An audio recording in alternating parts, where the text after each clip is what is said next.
Friends, I, Rishirat Chetri, is here to speak for the topic Parents should be held responsible for their children's indiscipline and failure. Parents should be held responsible for their children's indiscipline and failure as the moment from the children is born, the parents are their first teacher and their first role model. If the parents do not give them the proper discipline, then they will turn out to be bad. The parents should give their children the proper care and look after them. If the parents do not look after their children properly, then they will of course turn out bad.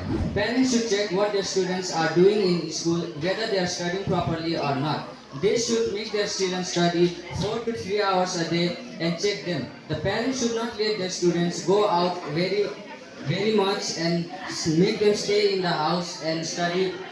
The discipline starts at home. If the parents do not give their children proper knowledge about discipline, respect, moral values, then the children will of course turn out bad. The parents should give their children good moral values, good moral lessons, and try to make them a better children. Here our parents are not doing that. The parents take their children to school and just let them be. They do not even check them how they are studying and how they are performing in school and what kind of friends they are meeting. The parents should ask them what they are doing in school, how the teachers are, if they are getting bullied by someone or not. Because these things are the ones that affect our children's emotions and make them bad.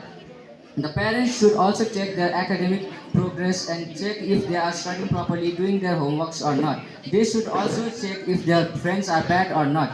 They should tell the children what are right and what are wrong. If they do not know what is right and what are wrong, they will of course find out about the bad things and do them. The parents should not let the children to turn out bad. They should teach them what is right and what is wrong.